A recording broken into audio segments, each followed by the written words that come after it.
Gəlsin alqış, ilhama gəlim məndə.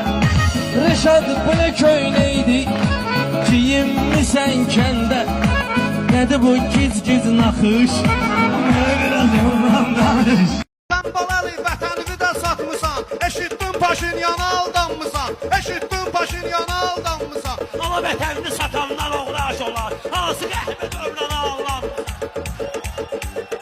Axır vaxtda Rəşad bilməyirsən danışdığımızdan. Sən də oturmuşsan o zəhri varada xod gedirsən. Bildir ki Nəzama atan Mahir Rəşad mal vurur. İşvərəm belə gəlmişsən qararına xod gedirsən.